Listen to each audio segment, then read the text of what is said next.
Hello everyone and welcome to another Steel Division 2 deep dive video into another Access deck. And this one is, in my eyes, the best base game or free division out there for the Access if you want to play 1v1 ranked, as it is super powerful in all tabs. Only issue maybe is the anti-air tab, with hopefully Flak Feeling soon being buffed, getting fixed there as well. And everything else here is amazing. It's no, you can't say anything else. And it's also for me pretty close to my heart because it's quite similar to Kuruk back in the day, but it might be even stronger in a lot of tabs than Kuruk even back in the day. And Kuruk got nerfed since then, so Kuruk is not the option anymore, but Tatra is. And we will go into why PzDiv Tatra is such a good deck. Tab by tab, let's start into the Recon and then go through them all. And we start in the Recon with 20mm autocannons. And 20mm autocannons help you a lot against infantry, help you a lot against half-tracks, and can also be annoying for tanks if you can get a flag into them or overrun gun positions as well, together with your tanks, as they have more HE damage output, and also help you with Recon. And the options you got here are Spaywagon 231A, you can only take an A, so we take 4 of them in A, and then Aufklärers, which can come in Spaywagon 222s, which we put them into, and we bring those in B, so we have 12 30mm that get us to A and B, with the Maverick income we choose, so we can be really aggressive. And the cheap armored push potential of this division is one of the reasons why it's so good. Spähtruppen, slightly underwhelming. They kind of want to be combat, but they can't really tank, so they kind of can't be combat. BMW radio can be helpful in this deck, but you don't really need it, so I don't take them either. Panzer 3M is fine, but you get also other Panzer 3s, so I think the 20mm are more important here. But if you want to fill this slot, for example, the Panzer 3M might be a good choice, though other tabs might have better stuff. So let's jump into a tab that has really good stuff, and that's the Infantry tab. And the Infantry tab has something that Kuruk would wish to have. Again, 15-point infantry with an MG. Yes, the MG 8/15, the famous MG 0815, is only mediocre. It actually stands for something being mediocre in German. It's really used for this nowadays, or like in the older generations, because it's just nothing special. But it's an MG, and that helps out on long range capabilities, and allows this unit that is mostly there for tanking, because it's a 15-point unit with 11 hit points. It's just there to be a meat grinder to actually deal out a bit of damage as well. And another, if you want to go even more into the meat grinder options, you also got another special option, the Volkssturm. 12 man, 18 availability in A. Landesschützen already have 12, which is pretty amazing. 24 in B, so you can get a lot of them. Volksdeutsche, if you feel like you want some more manpower to just push the enemy over, for 15 points you get a 12 hit point unit, only with rifles and 1 LMG, which is not great. But they also have a Panzerfaust, which can be handy, and you get 18 of them, so you can do a real man spam with them. Only get 1 card, but compare them to our Ersatztruppen, you see the difference. Like, they have an anti-tank weapon, they have 3 more hit points, they have basically similar firepower, so for 15 points it's a big bargain here. Schupos are what you got in Kuruk back in the day for 15 points, so, and even they, as you can see, the LMG is on a similar level to the 0815, so it's not even much better there. It's an automatic rifle, so they give a bit more firepower in CQC, but they cost you 20 points now. If they would still cost you 15 points, Kuruk might still be maybe decent, but this deck is really similar to what you got in Kuruk back then. Though you don't get quite as many cards of Landesschützennost as you get Schupos, but Landesschützennost are pretty powerful. And then other things you get are Pioneer Furs, which are decent with the TNT, help you out on A with a bit of CQC. out of everything, getting veterancy. Another special unit are the Panzer Grenadiers with MG26s. As Tatra, they are equipped with a lot of Czech weapons, as Tatra is a region in the Czechoslovakia. This, like part of Czech Republic and Slovakia, and I think also a bit of Polish region there in the Tatra. So that's where most of the weapons come, a lot of the weapons come from, including the automatic rifles. And they're decent, 25 points. You have a couple of other options. You can go for normal Panzer Grenadiers with Panzerfaust, for example.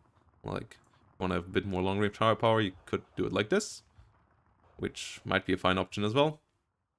You have an amazing card in B-Phase that we take here, in my eyes. The SS Sturmgrenadier special unit. 30 points here, expensive for a 10 hit point unit, but at 300 meter range, the firepower is immense. You have 2 MG42s and you have 8 MP44s. So everything running into 300 meter range to 100 meter range just gets evaporated. So I like these guys. And then you also get normal grenadiers with Panzerfaust if you feel like it. Not amazing, but also not terrible. So yeah, I go with the Panzer Grenadier MG26A.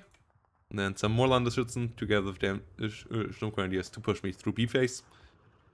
Gives you quite a bit of infantry thanks to the Landesschützen and then some firepower behind it. And the Pioneers and Sturm Pioneers also give you the CQC firepower you need. In the tank tab, we got more Czech stuff. We got the Panzer 38T, Czech design. And it's a good one. It's an amazing one in this game. Yeah, it's an obsolete tank, but it also has obsolete prices. It is basically coming for free for 20 points and actually can have a bite, as it 70mm of penetration can give it a chance of penetrating even medium tanks. Sure, 1000 meter range is not amazing, but if you can get there, they're pretty close to the performance of the Hungarian tanks. At the moment they only have 8 hit points, so that's the disadvantage compared to them, but they also only cost half of them.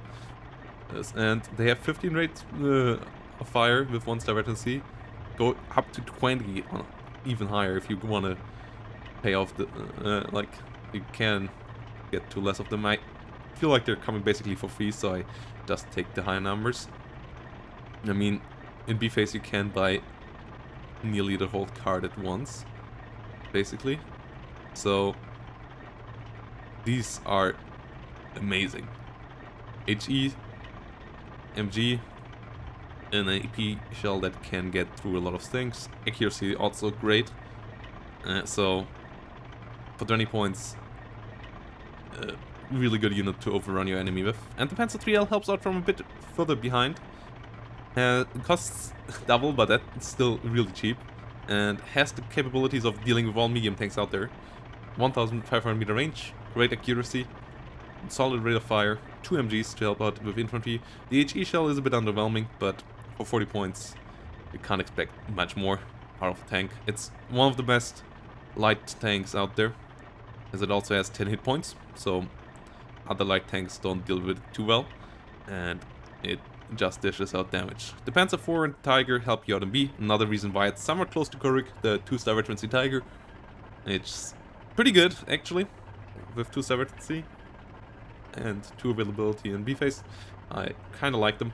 Sure, Tigers are not having the most amazing rate of fire and so on, but they allow you to dish out some damage on 2000 meters, which is nice, and especially against decks that don't have something like that. They can really help out dealing with medium tanks or dealing even with infantry from afar.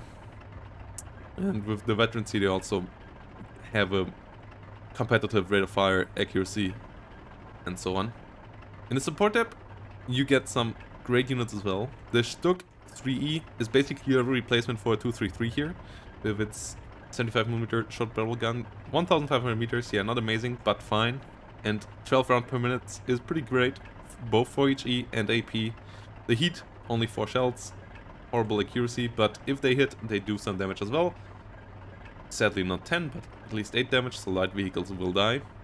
And another amazing unit here, the best discipline unit in the game. The Feldjägers come in this division as well. 15-point sniper unit with the best sniper in the game, with 2-star veterancy, so that also has a even higher rate of fire and accuracy. So it's cheaper than all the other 2-man snipers, like only 1-man, and it's a 5-man sniper team. And even the other 4 guys ain't useless because they have MP44s. So against cheap infantry units, you can even win the CQC fight thanks to the MP44s and the scope. Like even on shorter ranges, you get some extra damage power out of this unit, and it helps you out with the Landesschützen, as it is a disciplinary unit, and those are all disheartened. So you can really fit this in well. The only downside of it, obviously, is the availability, as this is down to 3 and 6, so you wouldn't really waste an infantry card for it, but in the support tab, it's pretty great. MG34 helps you on the longer ranges as well. Commander, I still like them. If you don't like them, I would recommend maybe taking the flamethrowers in A to help you out with a bit more CQC. And then Opal Blitz Ammunition in B to help out your amazing artillery, to which we will come, and your amazing anti-tank artillery as well, to keep getting supplied. In the anti-tank tab, you have basically the creme de la creme of German anti-tank. You have Panzerschrecks, you have Pak 40s, you have Marder 3s, which are cost efficient and good, and if you play in a tournament, you always want to adjust the anti-tank tab for your needs and for what the enemy brings. Jagdpanzer 4, for example, is amazing in beating out Shermans and so on, because they struggle to penetrate it, so you can really trade well against infantry, medium tanks, especially on more open maps. Marder 3s are just really cost efficient in dealing with armor from afar for 50 points. Great accuracy. Jagdpanzer, good all-rounder, somewhat between those two. 8 rate of fire, also pretty good on all of these. And in the anti-tank tab department, you have these light ones that have actually good range and penetration and good rate of fire, like one of the best short-range light anti-tank guns out there, as they also have 5 damage, so they only need 2 penetration to kill the medium tanks, and with 90 penetration, they have good chances to do so. So for shorter ranges, these are pretty good. No HE shells, but you don't really want them in your anti-tank guns too badly either. Pak 40, always solid. And this unit, this SIS-3, the Captain one, is amazing because it has radio. So you can really use these efficiently to actually bombard enemy units. But you obviously only have 19 HE shells, so yes, the accuracy is great, but you might want to have a supply truck somewhat close by. And with 6 of them, you can really do some damage. And the AP is decent, but for 45 points, they are amazingly cheap artillery. And then, if the enemy has big issues coming your way, the Pak 43 group also got you somewhat covered. If you, for example, need something against an IS-2 over 25 Panzer or something, you have an option here as well. In the anti-air tab, as I said, maybe the most lackluster one. You only got flak filling and flak 41. No small 20mm, no 37mm. And flak filling currently is a weakness, because it's just not that good. But if it ever gets buffed again, then this anti-air type actually is not that bad either, if the flak filling actually does its work, as it has long range and it has medium range. So good mix here then at that stage as well. Depends obviously on the flak filling, and you have no other option, so just take both of these and be fine with it.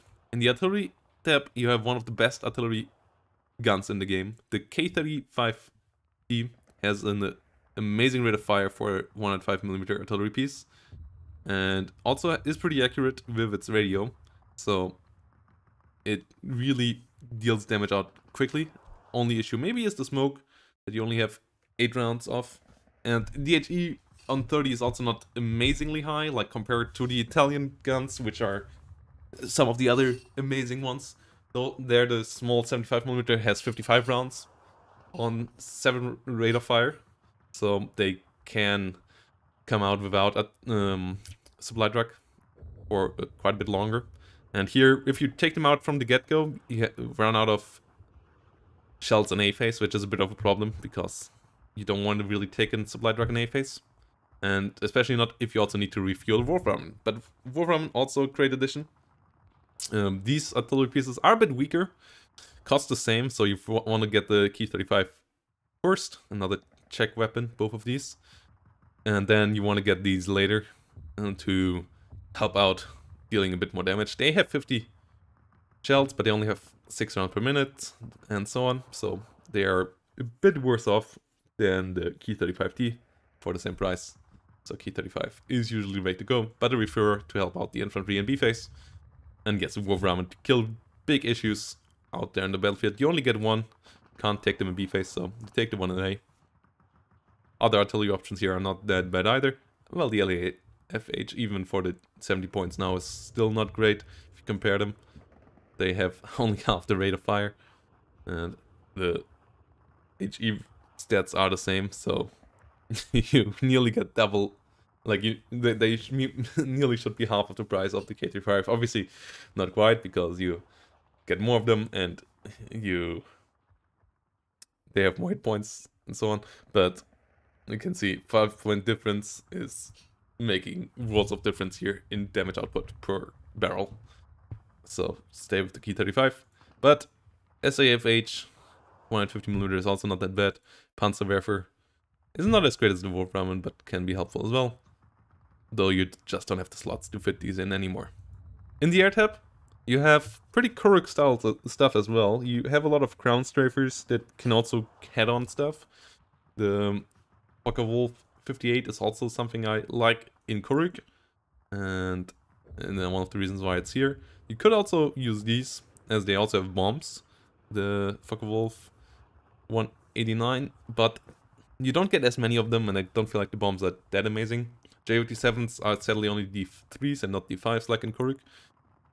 500 kilogram bomb is nice, and you get solid availability here, but I'd rather use the ground strafers and then come in with a big bomber in form of the Heinkel 111 in B phase. Though ground strafing can work really well, it's and the 410. It's not quite as good as the Ju-8075 ground strafing, but they're better fighters because they're faster, and you don't want to fly head-on in any of these. If you play against Tatra, always be careful of head-ons, because 20mm in big numbers obviously shred you. Here, even worse, but these are great strafers, the ME410s, as this one also has some 30 mils. So it's really capable of dishing out some damage to ground units. And the G2 is a fast plane that helps you out winning air wars together with your big AA pieces. You need to be a bit careful though. Like, as I said, the AA is a bit fragile, so your fighters actually need to carry you somewhat. But you get good numbers here anyways, so they can do that as well. So in general, a really, really well-rounded tab. All these tabs are basically above average other than AA. And this makes it just such a cost-efficient, especially, force to reckon with, which is similar to Kuruk back in the AA. Like, this division has all the cost-efficient stuff. The Panzer 38Ts, the cost-efficient artillery, the Landesschützenost, the cheap anti-tank guns, and so on, the Feldjägers. There's a lot of cost-efficient options, and you still have the back end to follow it up with. Like, a lot of other decks have the issue that they can't follow it up with. But here you also have some high-quality stuff, compared to, for example, 9th Cavalry. So here you have Tigers, you have Jagdpanzers, you have a Krupp, you have Wolframen, you have good big bombers, and so on. So, in essence, this division unites a lot of the strength of the German divisions in this game into one division. It has the 20mm, it has big tonks, it has small tonks, it has Wolframens. So if you don't have a division yet for the Axis you want to play and you only have the base game, give Tatra a shot. It's a great division. I hope you enjoyed the video. If you have any feedback about my Tatra deck, about how you build Tatra and where do you see them, let me know down below. And if you want to see more content, obviously, consider leaving a subscription so you get notified when there's another one of these lovely videos out there. With that said, see you in the next one. Bye bye.